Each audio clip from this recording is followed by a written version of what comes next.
नमस्कार दोस्तों, आप सभी का हमारे चैनल डिवाइन ट्रिनिटी 108 में हार्दिक स्वागत है।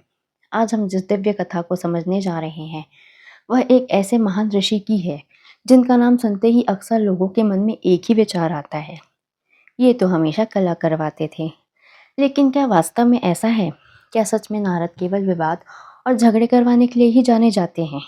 या फिर इसके पीछे कोई ऐसा गहरा रहस्य छुपा हुआ है, जिसे हम अब तक नहीं समझ पाए हैं? दोस्तों, शास्त्रों में नारद मुनि को देवर्षि कहा गया है। इसका अर्थ है देवताओं के ऋषि, एक ऐसे महान ज्ञानी जो तीनों लोकों में स्वतंत्र रूप से विचरण करते हैं। स्वर्ग, पृथ्वी और पाताल, कोई भी ऐसा स्थान नहीं है जहां नारद मुनि का प्रवेश ना हो। वे हर जगह जाते हैं, हर स्थिति को देखते हैं, हर घटना को समझते हैं और फिर वही करते हैं जो इस सृष्टि के संतुलन के लिए आवश्यक होता है। लेकिन प्रश्न फिर भी वही है, अगर वे इतने महान ऋषि हैं, तो फिर लोग उन्हें कला करवाने वाला क्यों कहते हैं? इसका उत्तर हमें उनकी लीला को समझने में मिलता है, क्योंकि नारद मुनि का हर कार्य, हर शब्द और हर कदम एक गहरे उद्देश्य से जुड़ा हुआ होता है। वे जो भी करते हैं, वह केवल ऊपर से देखने में साधारण लगता है, लेकिन उसके पीछे एक बहुत बड़ा परिणाम छुपा होता है। दोस्तों, नारद मुनि का एक और विशेष गुण है, वे सदैव नारायण नारायण का जाप करते रहते हैं। यह केवल एक मंत्र नहीं है, यह उनकी चेतना का स्वरूप है। इसका अर्थ यह है कि उनका हर कार्य, हर विचार और हर उद्देश्य भगवान विष्णु से जुड़ा हुआ है। और जब कोई व्यक्ति अपने हर कार्य को भगवान के साथ जोड़ देता है, तो उसका कोई भी कार्य साधारण नहीं रह जाता। अब सोचिए, अगर नारद मुनि कहीं जाकर दो व्यक्तियों के बीच कोई बात कहते हैं, जिससे उनके बीच विवाद उत्पन्न हो जाता है, तो क्या वह केवल एक साधारण घटना है या फिर उसके पीछे कोई बड़ा उद्देश्य छुपा है?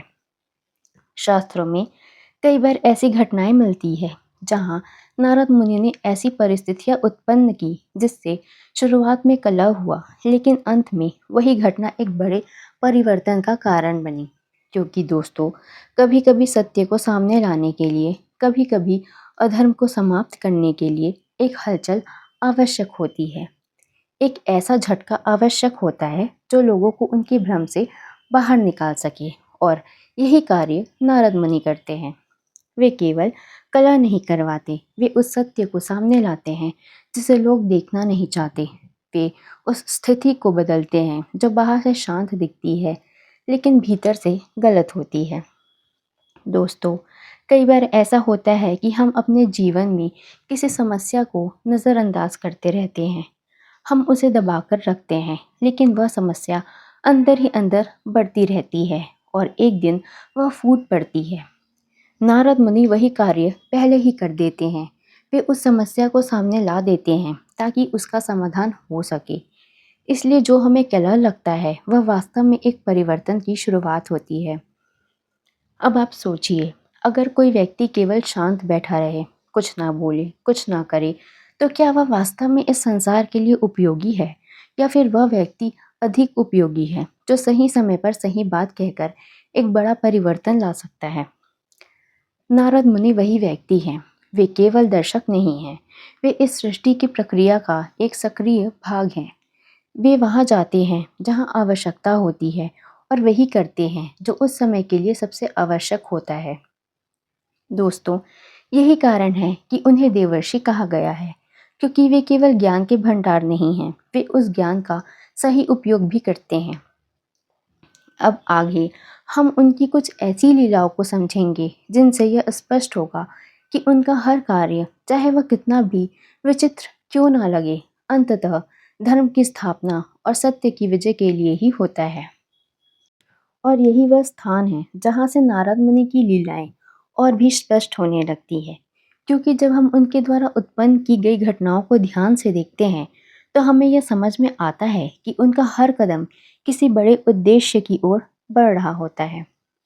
दोस्तों, शास्त्रों में एक प्रसिद्ध घटना का वर्णन मिलता है, जिसमें नारद मुनि ने एक राजा के मन में छुपे अहंकार को सामने लाने का कार्य किया। वह राजा बाहर से बहुत धर्मात्मा दिखाई देता था, उसकी प्रजा भी उससे बहुत मानती थी, लेकिन उसके भीतर एक सूक्ष्म अहंकार छुपा हुआ था। अब यह अहंकार बाहर से दिखाई नहीं देता था, लेकिन वही अहंकार एक दिन उसके पतन का कारण बन सकता था। ऐसी स्थिति में अगर कोई कुछ ना कहे तो वह अहंकार धीरे धीरे और बढ़ता जाएगा। लेकिन नारद मुनि ने वही किया जो आवश्यक था। उन्होंने उस अहंकार को बाहर लाने के लिए एक ऐसी स्थिति उत्पन्न की जिससे राजा के भीतर छुपा हुआ अभिमान प्रकट हो गया। शुरुआत में यह एक कला जैसा प्रतीत हुआ।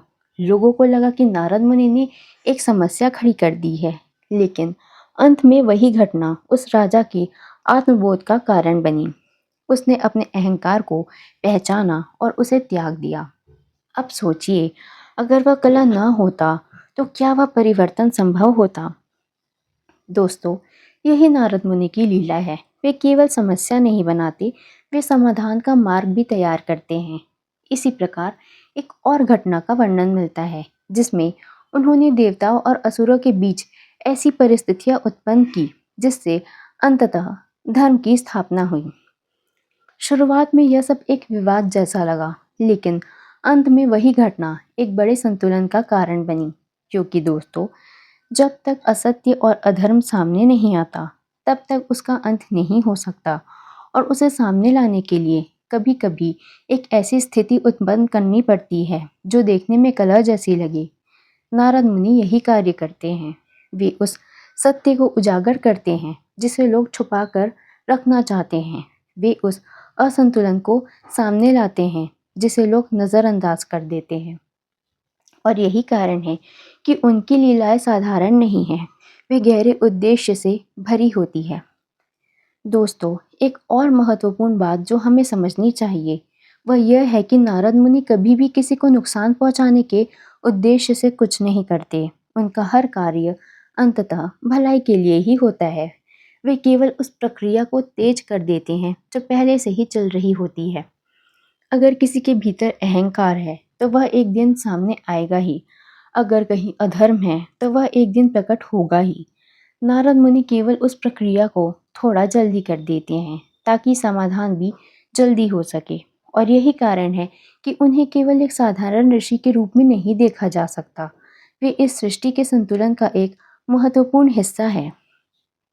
दोस्तों, जब हम उनके जीवन को देखते हैं तो हमें यह भी समझ में आता है कि वे किसी एक स्थान पर बंधे हुए नहीं हैं। वे निरंतर यात्रा करते रहते हैं, एक लोक से दूसरे लोक, एक स्थिति से दूसरी स्थिति।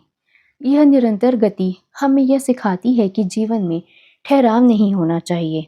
हमें भी अपने जीवन में आगे बढ़ते रहना चाहिए, सीखते रहना चाहिए, समझते रहना चाहिए। और यही वह स्थान है जहाँ नारद मुनि केवल एक पात्र नहीं रहते, बल्कि वे एक मार्गदर्शक बन जाते हैं।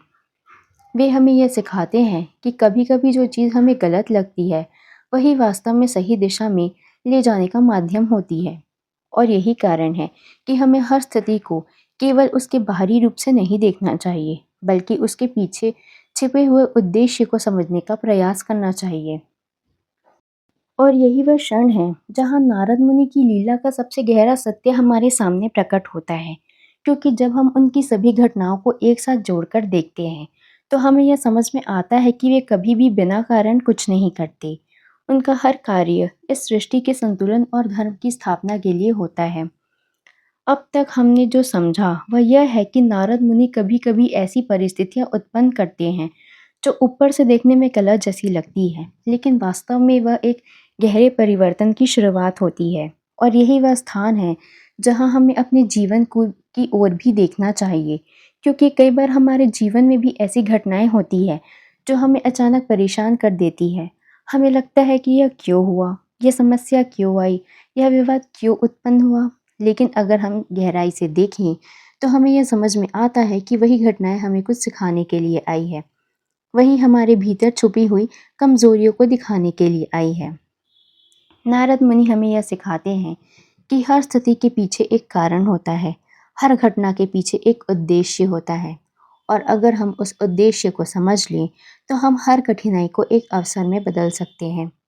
यह केवल एक विचार नहीं है, यह एक गहरा जीवन सिद्धांत है। जब हम अपने जीवन में आने वाली समस्याओं को केवल समस्या के रूप में देखते हैं तो हम दुखी हो जाते हैं, हम परेशान हो जाते हैं। लेकिन जब हम उन्हें एक सीख के रूप में देखने लगते हैं तो हमारा दृष्टिकोण बदल जाता है और यही परिवर्तन हमें अंदर से मजबूत बनाता है। नारद मुनि का एक और महत्वपूर्ण संदेश है सत्य को स्वीकार करना। वे हमें यह सिखाते हैं कि हमें अपने भीतर छुपे हुए अहंकार, भय और गलतियों को पहचानना चाहिए, क्योंकि जब तक हम उन्हें पहचानेंगे नहीं, तब तक हम उन्हें सुधार नहीं सकते। और कभी-कभी इस पहचान के लिए एक झटका आवश्यक होता है, एक ऐसी घटना आवश्यक होती है जो हमें हमारी वास्तविकता दिखा सके। नारद मुनि वही झटका देते हैं। वे हमें हमारी वास्तविकता से परिचित कराते हैं, चाहे वह हमें अच्छे लगे या नहीं। लेकिन यही वह प्रक्रिया है जो हमें आगे बढ़ने में मदद करती है। अब एक और गहरी बात को समझते हैं। नारद मुनि केवल बाहरी घटनाओं को ही नहीं प्रभावित करते, वे हमारी चेतना को भी प्रभावित करते हैं। उनकी लीलाएं हमें यह सोचने पर मजबूर करती है कि हम अपने जीवन को कैसे देख रहे हैं, हम अपने निर्णय कैसे ले रहे हैं, हम अपने कर्मों को कैसे समझ रहे हैं। और यही कारण है कि उनकी कथा केवल एक कहानी नहीं है, यह एक मार्गदर्शन है, एक ऐसा मार्गदर्शन जो हमें यह सिखाता है कि हमें अपने जीवन में आने वाली हर स्थिति को कैसे समझना चाहिए। अगर हम इस पूरे ज्ञान को एक वाक्य में समझना चाहें, तो वह यह होगा, जो हमें कलह लगता है वह वास्तव में परिवर्तन का प्रारंभ हो सकता है। और यही नारद मुनि की लीला का सबसे बड़ा रहस्य है। अब जब भी आपके जीवन में कोई ऐसी स्थिति आए जो आपको समझ में ना आए, जो आपको अचानक परेशान कर दे, तो एक क्षण के लिए रुककर यह ज़रूर सोचिए कि शायद यह भी किसी बड़े परिवर्तन की शुरुआत हो। शायद यह आपको कुछ सिखाने आई है, शायद यह आपको एक नई दिशा देने आई है। और जब आप इस दृष्टिकोण से अपने जीवन को देखने लगेंगे, तो आपको हर कठिनाई में भी एक अवसर दिखाई देगा। यही वह ज्ञान है जो हमें नारद मुनि से मिलता है। वे हमें सिखाते हैं कि जीवन में जो भी हो रहा है, वे केवल ऊपर से देखने में जैसा दिखता है वैसा ही नहीं होता। उसके पीछे एक गहरा अर्थ होता है। उसके पीछे एक गहरा अर्थ होता है। और अगर हम उस अर्थ को समझ लें, तो हम अपने जीवन को एक नई दिशा दे सकते हैं। तो अगली बार जब आप नारद का नाम सुनें, तो उन्हें केवल कलह करवाने वाला ऋषि ना समझें, बल्कि उन्हें एक ऐसे मार्गदर्शक के रूप में देखें जो हमें हमारे जीवन का सच्चा अर्थ समझाने के लिए हर संभव प्रयास करते हैं। अगर आपको यह दिव्य कथा और यह गहरा संदेश हृदय से स्पर्श कर गया हो, तो इस वीडियो को लाइक करें, अपने मित्रों और परिवार के साथ साझा करें और हमारे चैनल डिवाइन ट्रिनिटी 108 को सब्सक्राइब ज़रूर करें, ताकि आप ऐसे ही और भी दिव्य और ज्ञानवर्धक कथाओं से जुड़े रह सकें। धन्यवाद।